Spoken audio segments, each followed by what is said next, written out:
Oke, kita akan memulai webinar Q3 Crypto Outlook. Bagaimana pergerakan market sampai akhir tahun 2025? Jadi, sebelum video ini dimulai, nothing I say is financial advice. Ini hanyalah analisa internal yang kita lakukan. Dan teman-teman harus paham ya bahwa cryptocurrency itu aset yang memiliki risiko yang sangat tinggi. Jadi, video ini bukan ajakan investasi atau ajakan menjual membeli apapun.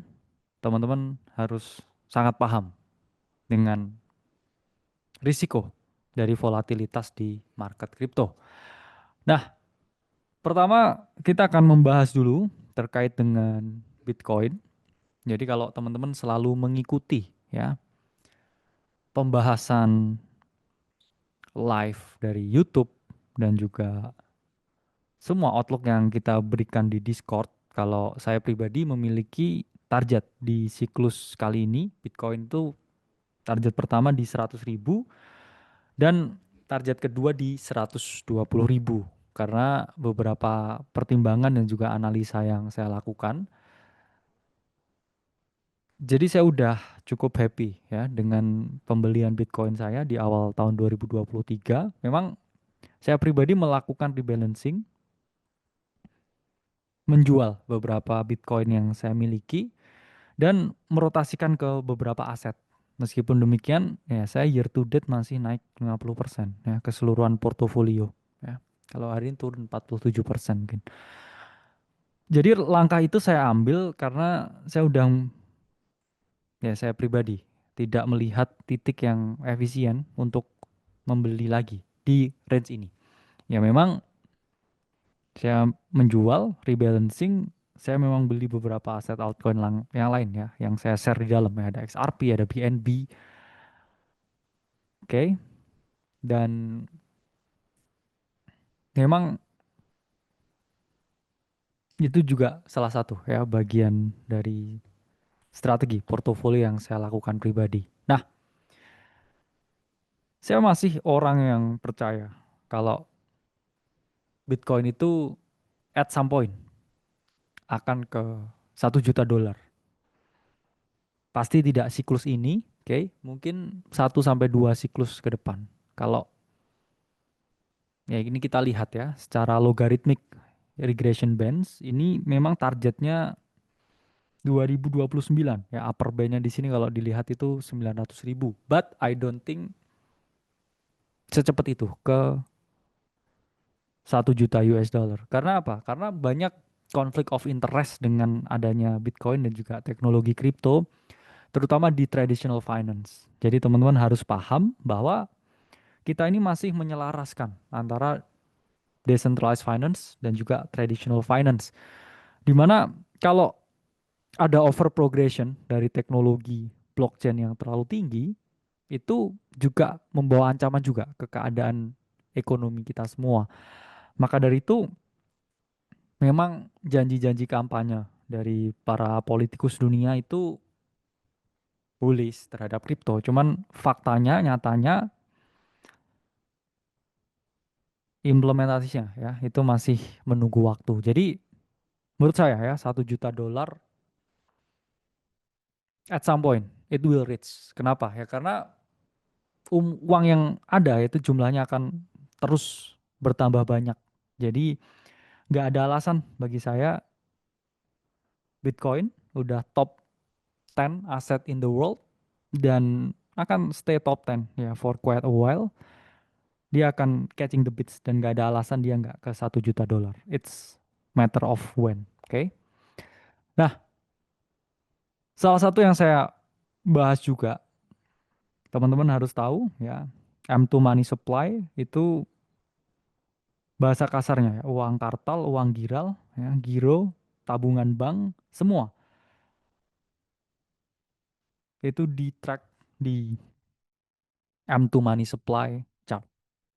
Dan teman-teman harus paham bahwa Bitcoin ya trajektorinya ini akan mengikuti ini. Meskipun ya saya udah cukup happy dengan target 120.000 ya. Ini chart yang mana dari LSEG Nggak ada jaminan juga ya, teman-teman, chart ini akan di respect sampai ke 140 ya, 120 ribu. Currently ya, kita di around 120 ribu. Dan karena target saya pribadi udah tercapai, ya saya quite happy dengan targetnya. Dan sisanya ya, market dalam fase price discovery. Jadi nggak ada target baru yang saya akan sebut karena ya already ya quite happy dengan target market yang ada. Nah, faktanya market crypto itu bergerak dalam siklus. Mau tidak mau data historis sebelumnya itu selalu mengungkapkan bahwa ada bull market, ada bear market. Sesuatu yang naik dengan sangat signifikan itu akan turun juga dengan cukup dalam. Saya malah ya berharap market itu ada penurunan. Kenapa? Ya kan kita kan sebagai manusia kan ingin membeli ya dengan posisi yang lebih gede ketika market ini melakukan koreksi yang cukup dalam. Dan harusnya ya, secara struktur memang sehat seperti itu. Jadi saya memang nggak tahu ya, market ini akan kemana, nggak punya crystal ball juga. Tapi kalau kita lihat data historisnya itu berkata demikian. Warna kuning vertikal itu adalah garis Bitcoin halving, ya, event 4 tahunan. Yang mana setiap kali halving terjadi supply shock dan surprisingly ya, top itu selalu terjadi 518 hari setelah halving. Oke. Kita lihat di siklus 2017, 518 hari top turun ya. Kemudian 2021 518 hari top turun. Dan sekarang kita OTW 518 hari ya. Itu ada di sekitar Oktober ya, dengan keadaan price action yang mana target price saya udah tercapai. Saya sebenarnya expect ini 120 ribu ya, terus kemudian distribusi dan turun. That's my personal target, oke. Okay? Dan setiap top selalu ada bottom. Kalau kita lihat ya, bottomnya Bitcoin itu setiap kali ada top itu sekitar 396 hari ya. Jadi waktu beli Bitcoin itu adalah 396 hari setelah topnya. Top itu turun ya 70 sampai 80%. Ya, sebelumnya 90%. Jadi ada the law of diminishing di mana drawdown dari Bitcoin itu tambah berkurang ya, dari drop 90, 80, 70-an something. Semoga nanti lebih sedikit ya. Karena saya akan jelasin juga risk factor yang menyebabkan ini bisa terjadi lagi ya. Jadi keep in mind bahwa ada bull market pasti ada juga bear market. Tapi bear market itu kan saat yang terbaik untuk membeli. Saya masih ingat ya, 2023 awal ketika saya melihat chart ini, the change character on the weekly chart, ya saya beli ya, dan sekarang melakukan rebalancing. Jadi ini bukan tentang seberapa banyak trade yang teman-teman eksekusi ya, alpha yang pengen teman-teman cari, tapi ini semua tentang momentum. Kalau kita dikasih ya trajectory ya, Bitcoin drop ya, around 50k, 40k di akhir tahun depan, yaitu adalah golden buying opportunity. Kalau kamu percaya dia akan ke 1 juta dolar. Jadi ada orang yang tim DCA, ada yang orang tim lump sum dan market momentum. Karena mungkin saya nggak seperti Bro Timothy ya. Jadi kan karakternya beda ya, orangnya beda, karakternya beda, approach-nya beda ya, kehidupannya juga beda juga ya. Kalau Bro Tim kan selalu DCA ya, dia selalu beli ya, di borong Bitcoinnya kan kamu lihat ya, every single time ya, you just keep on buying dan cukup efektif strateginya. Cuman ya nggak semua orang kan kayak Bro Timothy kan. Saya pun juga nggak sama. Kamu pun juga nggak sama ya. Jadi gini, kamu harus punya pikiran ya. Ini daripada jadi hal yang salah kaprah ya. Nanti takutnya ya teman-teman tahu ya, selalu ada miskonsepsi, selalu ada twist ya di media ya. Kesannya kita mempromosikan orang untuk beli Bitcoin ya. Saya pun kayak nggak ada yang lebih keras ya, maksudnya dari saya ya tentang edukasi. Oh ini ada bull market, ada bear market ya. Bitcoin nanti bisa turun 70-80%. Bukan berarti ya saya berharap turun dan lain sebagainya. Saya kan hanya membaca data historis. Jadi teman-teman harus tahu secara historis ya Bitcoin tuh bisa turun 70-80%. Jadi kalau misalkan kamu punya Bitcoin, oke, dengan posisi sekarang 1 miliar, kamu harus sebelum tidur ya, bangun tidur terus ketika melihat portofolio, kamu harus keep this in mind ya. Ini bisa jadi ke hanya 300 juta portofolio saya at some point kalau market ini turun ya, secara data historis. Jadi teman-teman harus memiliki kewaspadaan, oke, dengan melihat data historis yang ada ini. Nah, juga kita lihat ya di XY, 6 month chart, ya, dia retest area yang penting. Setiap kali ada kenaikan di XY, itu juga akan memberikan negatif impact on crypto market. Jadi keep in mind ya, dia udah kinda ya bottoming di area ya around 100 untuk di XY. Jadi kita harus berhati-hati juga ya ketika chart ini bouncing dan dolar menguat, ya kripto mungkin ya ada chance memperoleh namanya selling pressure.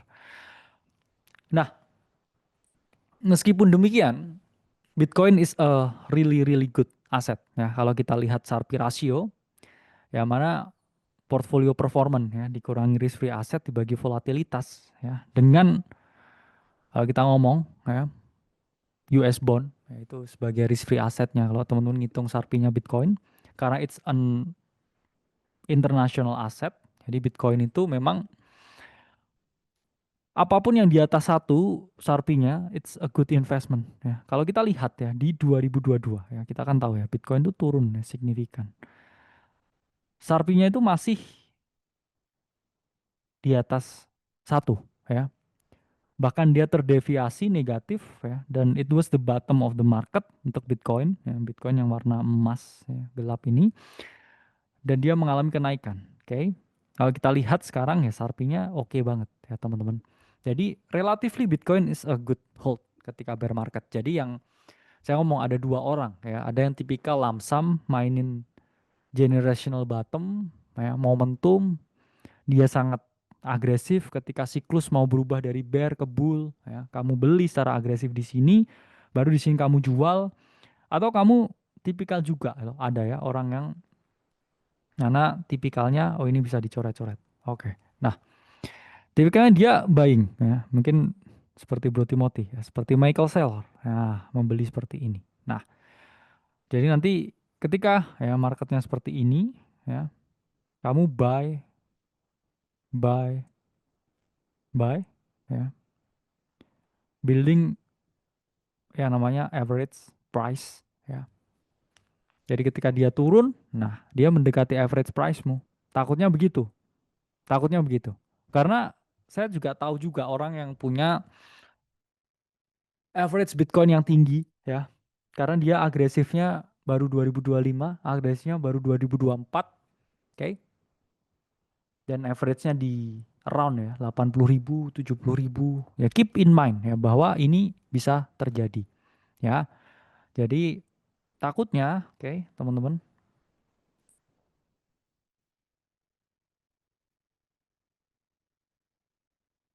Nah, tahunnya seperti ini.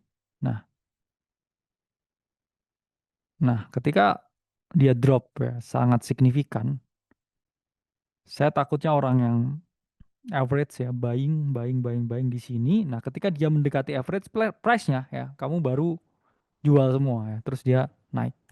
Itu juga suatu hal yang mungkin terjadi kalau kamu nggak memiliki kewaspadaan yang tinggi. Nah, ini juga ada data yang menarik ya dari correlation matrix di berbagai aset ya. Di sini semakin tinggi nilainya ya dan positif, dia positif correlation. Artinya apa? Ya Bitcoin dan Ethereum is a positive correlation. Bitcoin naik, Ethereum naik, oke. Bitcoin naik, Solana naik. Cuman yang dia sedikit berbeda ya, dia ini nggak berkorelasi sama sekali dengan gold. Jadi kalau kita ngomong, ya, salah satu holy grail of investing ya, tekniknya Ray Dalio itu selalu dia cari ya aset yang non correlated ya, 15 aset yang tidak terkorelasi. Jadi kalau teman-teman lihat Bitcoin ya, dan juga gold is a good ya, combo di investmentnya ya. Teman-teman bisa bagi seperti ini. Nah, supaya apa ya? Karena kan kalau misalkan ya Bitcoinnya turun, ada chance ya gold itu naik. Jadi sangat penting ya untuk melihat atau mencari aset yang mana tidak terkorelasi sebagai suatu bentuk ya quote on quote pengaman dari harta kita dari portofolio kita. Nah, lalu gimana keadaan makro saat ini? Nah, kemarin US Treasury baru aja ya teman-teman itu semacam ya Kementerian Keuangan ya di sana semacam mengungkapkan bahwa kita nggak akan beli Bitcoin, kita hanya akan mempertahankan Bitcoin yang udah ada. Jadi Bitcoin dari sitaan negara ya, itu nggak akan dijual. Cuman kita nggak akan buying dan nggak akan beli dari market. That's why Bitcoin price tanking dan Michael Saylor juga nge-tweet ya, beware of volatility, something like that. Jadi dia mengungkapkan adanya potensi volatilitas di market dengan narasi yang bullish, dengan Fourier cycle yang mendekati ya. Patut ditingkatkan ya teman-teman kewaspadaan yang kita miliki. Nah, meskipun demikian, hal positif yang diciptakan dari adanya bullish sentiment itu adalah demand side yang cukup tinggi. Karena kalau kita lihat ya, ini yang paling gede ya di awal 2025 crypto flow, oke, dari institusi. Jadi kita harus paham ya. Itulah mengapa saya malah jauh lebih bullish dengan ETF daripada Donald Trump yang speaking much about Bitcoin. Kenapa? Karena ETF itu meningkatkan ya demand side. Sementara Trump hanya menggunakan Bitcoin sebagai suatu political agenda. Dan teman-teman tahu ya, dia di publik ya bilang, oh ya Bitcoin bullish dan lain sebagainya. Tapi dia juga suruh bawahannya untuk yang bagian nggak bearish kamu udah yang nyampein. Jadi dia tetap punya agenda besar terhadap kripto. Itulah mengapa waktu itu ya waktu Oktober saya cukup bullish juga ya dengan market karena Trump menang itu akan nambah sentimen. Cuma secara overall hal-hal yang nggak sifatnya bullish ya seperti oh kita nggak akan akuisisi beli Bitcoin di market itu disampaikan di anak buahnya. Jadi dia menjaga kredibilitasnya, menjaga vote-nya. Cuman hal-hal yang lain ya disampaikan oleh bawahannya. Jadi teman-teman harus sangat paham. Nah, demand side ETF ya ini data dari Glassnode itu melebihi ya Bitcoin baru. Ya, kalau teman-teman tahu ya secara mekanisme Bitcoin ditambang ya divalidasi muncul Bitcoin baru itu jumlahnya jauh lebih sedikit daripada pembelian ETF. Itulah mengapa sekarang kita di 100 berapa sekarang? 117.000 ya sekarang per hari ini 117.000 sempat di 124.000 yaitu karena demand-nya ya lebih tinggi dari supply-nya. That's it, that's all. It's only supply and demand. Dan selama ini nggak switching to a negative, ya, flow institusi turun, kemudian di level yang sama dengan supply setnya, nah di sini kita harus mulai worry, ya, karena udah nggak ada pembeli baru, ya, there is no new bidder di market, nah kita harus waspada nih kalau memang begini, ya, trajektorinya naik terus turun, volume berkurang, ya, ya takutnya terjadi distribusi, ya, setelah market mengalami kenaikan, nah takutnya dia seperti ini. Oke, volume mulai flat dan dia distribusi mengalami penurunan. Nah, meskipun demikian, ya everything will be ETF, ya. Semuanya akan di ETF-kan. Kenapa? Karena ETF jelas secara demand meningkatkan ya permintaan dari institusi besar. Oke. Dan kabarnya ya sampai akhir tahun ini ada juga beberapa altcoin yang akan di ETF-kan. Kabarnya Solana, kabarnya XRP, Tron, oke, LTC, yang mana itu juga akan cukup bullish terhadap market sentiment di altcoin. Ya, meskipun kita juga harus hati-hati dengan altcoin position. Nah, holding dari MicroStrategy terus mengalami kenaikan. Oke, holding value-nya meningkat. Tapi bukan itu yang menjadi concern saya utama, ya, tapi concern saya utama itu adalah average dari seller itu terlalu tinggi, ya. Jadi memang dia lebih banyak ya melakukan pembelian ya, di area sini. Jadi secara average dia nggak good enough, dan ketika market mengalami koreksi yang signifikan ya ada chance Michael Saylor ya, itu juga posisinya merah, ya. Ya saya tahu memang dinamikanya kan beliau kan nggak bisa ya beli banyak di sini. Kenapa? Karena kan dia sangat tied up dengan dia punya perusahaan, oke? Dan ketika ya kan dia juga terbitin bonds ya, ketika harganya Bitcoin itu makin tinggi ya, the value of the company itu meningkat, sentimen bagus, investor mau invest, makanya dia cenderung banyak average in di harga yang lebih tinggi, karena di sini orang bullish semua, market naik, Bitcoin valuasi perusahaan tinggi, on paper dia terbitin surat utang lebih banyak, dia dapat fresh money, ya dia beli terus di atas. Cuman kan hal seperti itu mungkin tidak cukup sustain karena banyak juga akhirnya perusahaan-perusahaan yang udah semi-semi mau bangkrut, dia adopsi Bitcoin, ambil atensinya retail, ya orang sebutnya ya Bitcoin Treasury Company yang market cap-nya kecil itu jadi altcoinnya orang-orang Wall Street, ya. Mau bangkrut, beli Bitcoin, oke, ya. Sentimen goreng di publik, retail beli, ya, volume kick in, direksi keluar, direksi exit, sahamnya dijual. Pertanyaan kan that kind of business models ya, that kind of flywheel ada kecenderungan tidak sustain juga, ya. Jadi teman-teman harus berhati-hati di sana meskipun ya lebih dari 90% potensi rate cut di bulan September, dan kita tahu ya rate cut unlock a lot of liquidity dan Bitcoin itu selalu bergerak sesuai dengan potensi rate cut, ya. Kalau potensi rate cut-nya tinggi ya, dia mengalami kenaikan, dan beberapa ya pelaku pasar juga expecting ya bahwa suku bunga akan turun by the end of the year. Ya, it will unlock a lot of liquidity di saat yang tidak pasti seperti ini. Dan US Federal Housing ini mewacanakan kalau Bitcoin ini dianggap sebagai aset.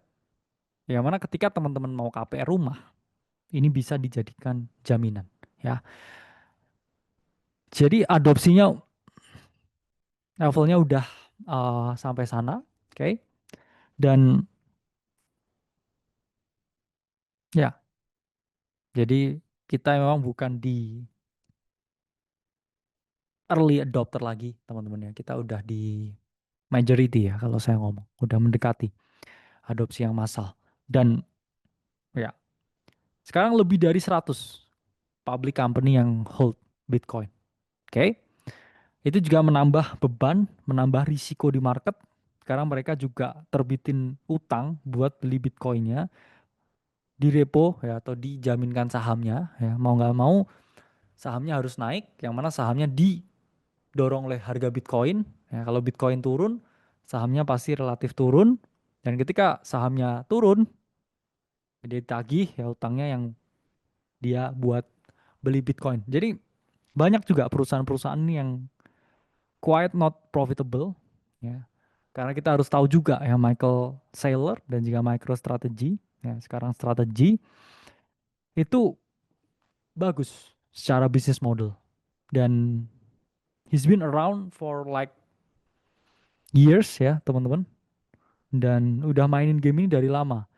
Takutnya beberapa perusahaan-perusahaan yang ingin main-main ya, strategi-strategian, ini mereka ke out strategi ya sama market. Terus ya kan ada force liquidation dan pasti itu berdampak juga ya ke harga Bitcoin. Meskipun ya di sini kita ngomong red cap will unlock a lot of liquidity ya. Cuman keep in mind juga ketika kita di sini ya harga Bitcoin itu valuasinya nggak sama dengan sekarang. Jadi uang yang dibutuhkan ya untuk unlock full potential Bitcoin menjadi aset ya yang lebih tinggi lagi secara valuasi itu jauh lebih sedikit uang yang dibutuhkan daripada back then ya. Ketika waktu itu likuiditas kecil, volume kecil, it's easy to make this going up ya. Ini didorong juga ya, ini adalah candle dari Tesla. Saya waktu itu ingat ya. Tesla acquisition ya Bitcoin ya dia break all time high baru ya, itu didorong oleh Elon Musk. Oke, how about altcoins ya? Bagaimana dengan altcoin? Posisi kita saat ini kita ada di phase kedua ya. Kalau teman-teman sering ya lihat skema ini ya lihat bagan ini, we are in the phase 2. Apa itu maksudnya phase 2? Ya phase 2 itu adalah phase di mana Ethereum udah outperforming Bitcoin dan kita lihat sekarang ya. Flow yang tinggi dari institusi ya, adopsi yang tinggi juga terhadap Ethereum itu akan membawa juga ya money flow ke berbagai large caps. Oke. Okay? Jadi teman-teman yang udah ke sideline ya dengan Ethereum bisa ya melihat potensi ke large cap yang belum mengalami breakout, terutama layer 1. Nah, saya udah bahas juga ya waktu di dalam ETH waktu di 1700 ya. Jadi saya melihat dulu ya change of karakternya di weekly chart dan dia mengalami kenaikan ya untuk Ethereum. Nah, volume is not going down ya so far karena didorong juga oleh ETF dan for the first time ya ETF volume dari Ethereum mengalahkan ETF volume dari Bitcoin. Jadi ETF is a good thing ya, entah itu untuk Solana, entah itu untuk XRP, entah itu untuk Litecoin, itu meningkatkan demand. Dan for the first time ya, volume dan juga kenaikan harga dari altcoin itu udah mengalahkan Bitcoin ya selama summer ini. Jadi ini adalah suatu positif momentum yang mana membuat ya altcoin sekarang pun juga relatif lebih stabil ya pergerakannya dibandingkan dengan Bitcoin ya secara price action. Dan trading volume ya juga mengalami kenaikan yang cukup signifikan ya. Kalau kita lihat beberapa ADA ya BNB, ETH, SOL, XRP ya, big caps dia climbing ya secara volume. Memang belum ya setinggi ya awal di Februari ini, keep in mind ya ini selling volume waktu itu ketika ada tarif ya. Dan liquidity ya berada di level yang paling tinggi di 2025 untuk berbagai altcoin. Jadi this is the best moment ya. Likuiditas altcoin terbaik untuk yang mau exit, untuk yang mau memanfaatkan volatilitas. Oke. Okay? Dan meskipun ya dia relatively tinggi dalam volume, ya secara volatility masih belum setinggi ketika Trump menang di pemilu. Ya. Keep in mind, volume is high, tapi volatility belum. Ya. Belum se-eksplosif itu pergerakannya dibandingkan dengan post election. Dan sektor volatility ya yang paling tinggi ya ini data dari Signum masih meme coin ya. Bahkan meme coin itu lebih volatile ya buat para ya pecinta degen dibandingkan dengan layer one ya. Layer one memang nggak terlalu volatile karena apa? Big valuation, oke. Okay. Berbeda dengan meme coin, dia relatif lebih volatile. dan yang paling volatile ya dibandingkan yang lain. Dan traded volume ya paling gede layer 1 stablecoin ya. Kenapa? Karena mereka memang jaringan tempat berbagai meme coin tersebut dibangun, berbagai decentralized apps itu juga di-deploy ya. Jadi beti-beti ya layer 1 dengan stablecoin untuk volumenya. Oke. Dan sektor performance yang paling top itu layer 1. Oke. Dan DeFi. Jadi ini adalah dua ya yang harus kita fokuskan ya layer 1 dan juga DeFi. Yang lain memang relatif lebih risky ya, lebih beresiko. Nggak tentu juga gensnya lebih tinggi. Jadi harus lebih hati-hati. Nah, saya pernah gambar ya teman-teman chart ini di webinar Market Outlook 2025 ya di akhir tahun ya 2024 kemarin. Yang mana waktu itu saya bilang ya market turun tapi ada potensial ya bottom forming selama bulan Juni, Juli, Agustus sebelum dia mengalami kenaikan. Dan sedikit terlambat ya kita ngomong di sini ya terlambat 1 bulan karena tarif itu di luar ekspektasi, di luar prediksi ya, di luar ya variabel yang saya perhitungkan. Itulah mengapa waktu itu saya bilang Ethereum potensi rally di Q1 ya, kena tarif jadi mundur ya, mundur 1 kuartal lebih ya untuk kalender yang saya buat ya. Tapi overall kita breakout ya. Ini chart others, monthly chart kita sedang building momentum ya. The same as this kind of momentum. Ya, secara price action mirip ya sampai akhir tahun ini. Jadi keep in mind ya ini akan menjadi momen-momen yang sangat volatil, sangat krusial sampai akhir tahun 2025 ini. Jadi harus sangat berhati-hati juga. Nah, AI ya still have the biggest ya real life use case. Oke. Okay. Karena waktu itu saya sempat bilang ya, potensi super cycle untuk AI meskipun Web3 AI kena koreksi semua, tapi kalau kita lihat Web2 AI ya valuasinya malah tambah tinggi ya. Funding Web2 AI itu nggak pernah stop ya teman-teman, minggu ke minggu, bulan ke bulan. Dan ya, Grayscale ya juga masih holding a very big bags of AI ya.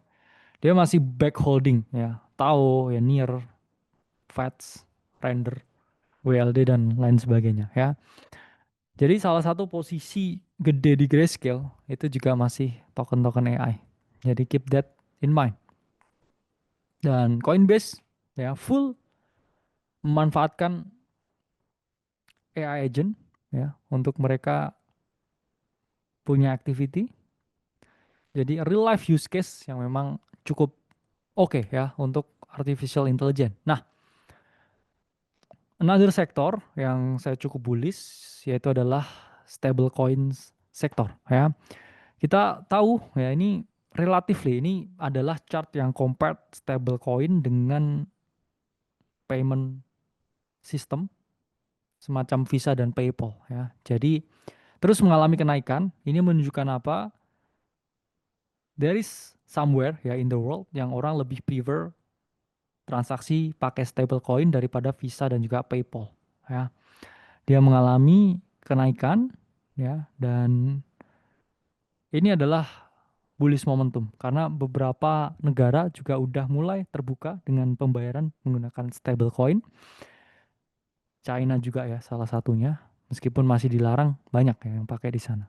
Dan stablecoin ini didorong oleh perang Rusia dan Ukraina ya waktu itu ada perang ya, bank-bank di shutdown, jalur distribusi untuk kirim uang juga dipatahin, tapi akhirnya mereka bisa pakai USDT dan juga USDC ya. Jadi use case-nya memang luar biasa ya, sangat bullish untuk stablecoin. Lalu gimana ya DeFi, Decentralized Finance, relatif bersinggungan ya teman-teman dengan sektor di stablecoin. Dan kalau kita lihat ya, kita ada chance mengunjungi high di 2021 dengan breakout yang seperti ini. Oke. Meskipun bukan berarti ya token-token DeFi di 2021 dia akan balik ke all time high-nya. Kenapa? Karena valuasi tinggi, token yang di-unlock juga udah banyak ya.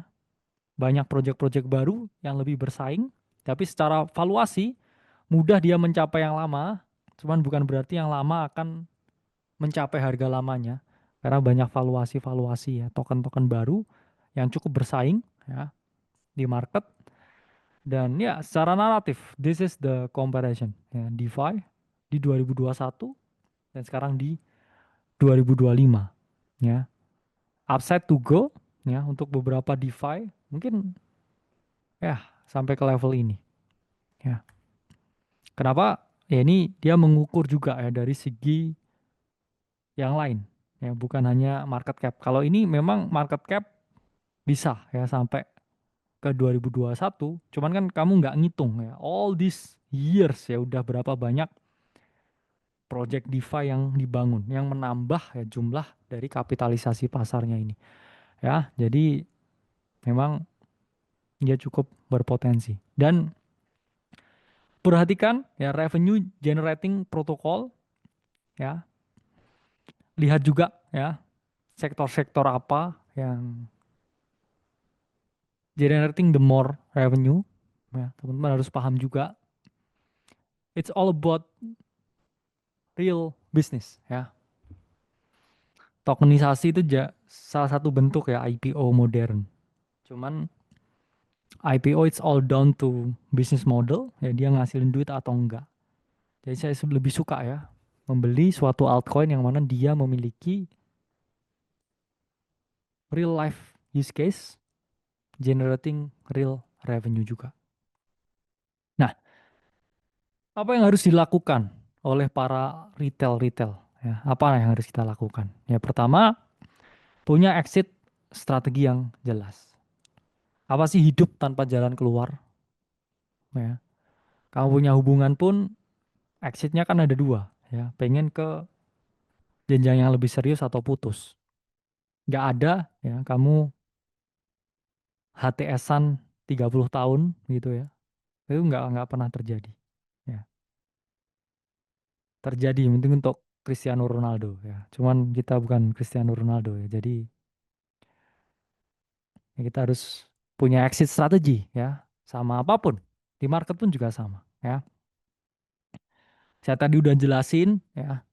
Bitcoin naiknya 700% lebih ya.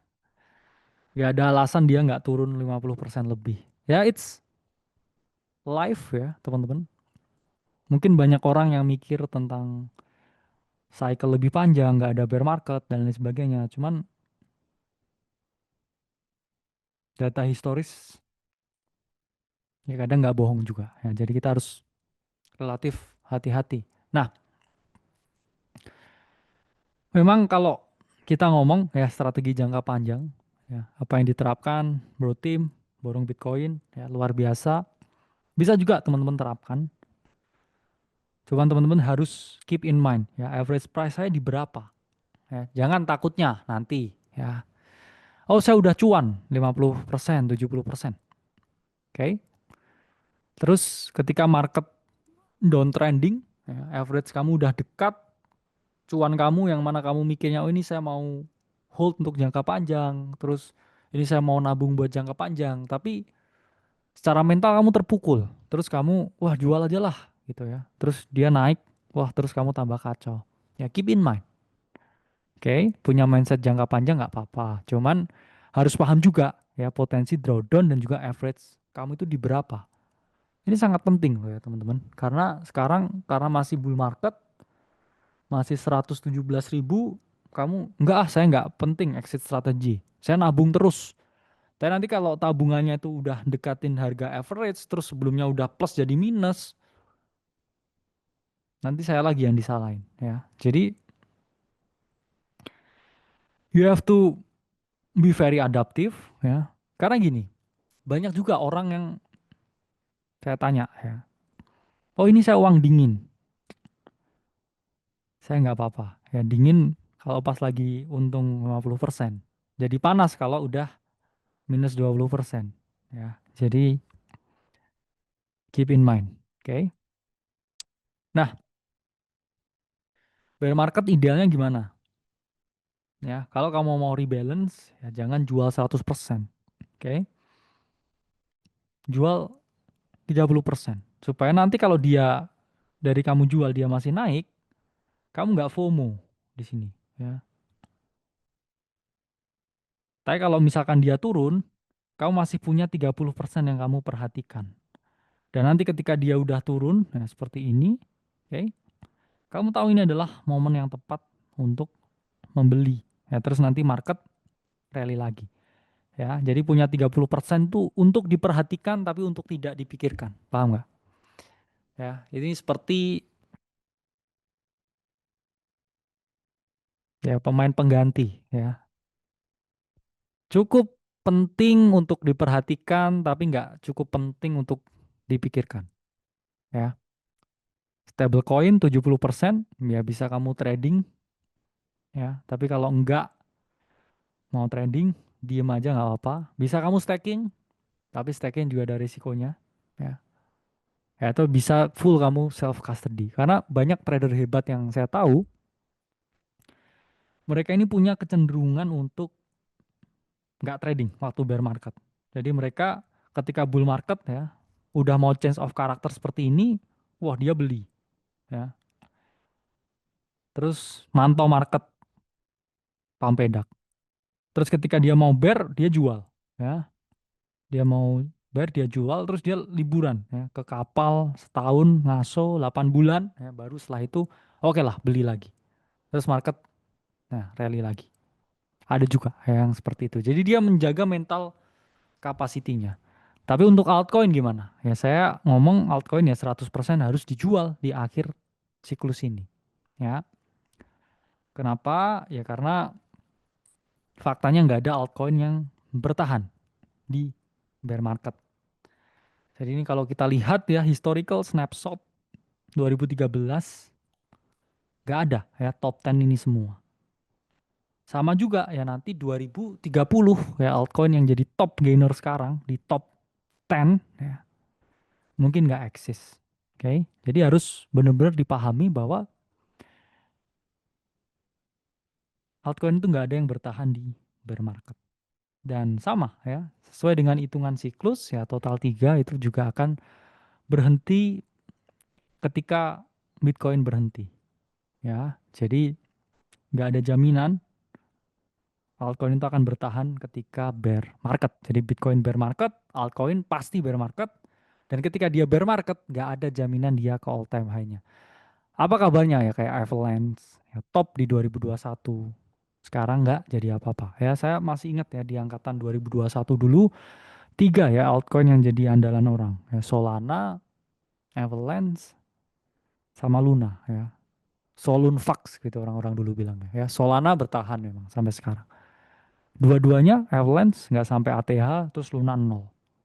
Jadi harus sangat hati-hati ya dengan 3 top performer waktu itu di 2021 ya. Saya ingat saya punya temen ikut ya ICO-nya AVAX, duitnya banyak banget ya. Cuman dia nggak close juga di top, jadi percuma juga ya. Dan pahami juga ya ini yang selalu saya tekankan ya akumulasi harus agresif di awal ya untuk altcoin. Ya, jangan kamu nyicil-nyicil altcoin sampai berbulan-bulan ya.